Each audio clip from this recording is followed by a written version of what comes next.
வீட்டில் போய் எதுனாலும் பேசிக்கலாம். அமைதியாரு. பென்ஸ் அண்ணா வராங்க.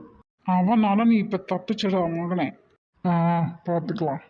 ஐயோ, அண்ணனும் தம்பியும் நிற்கிற தோரணையே சரியில்லையே. நரசிம்மர், ஆஞ்சநேயர், பீமர் எல்லாரும் சேர்ந்து ஒன்றா வந்த மாதிரி எல்லாம் இருக்கு. டேய், ஆள் நடமாட்டமே இல்லடா. என்னை பொழந்து புதைச்சிட்டு போயிடாதீங்கடா. உயிர் நண்பன் ஒருத்தன் இருக்கான். அவனும் காதல் மயக்கத்தில் இருக்கானா கண்டிப்பாக என்னை காப்பாற்ற வரமாட்டான். எதுக்கும் எல்லா கடவுளுக்கும் ஒரு நமஸ்காரம். தயவு செஞ்சு என்னை மட்டும் காப்பாத்திருங்க. டேய் தடியா. ம், சொல்லுங்க சார். என்ன என்னெல்லாம் சொல்லி இவனுங்களை சமாளிக்கலான்னு யோசிச்சுட்டு இருக்கியோ? உங்ககிட்ட அதெல்லாம் நடக்குங்களா?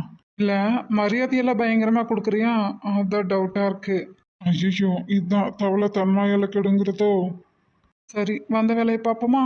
ம், சொல்லு. இல்ல, சார் ரொம்ப ஜாலியா இருக்கிற மாதிரி இருக்கு.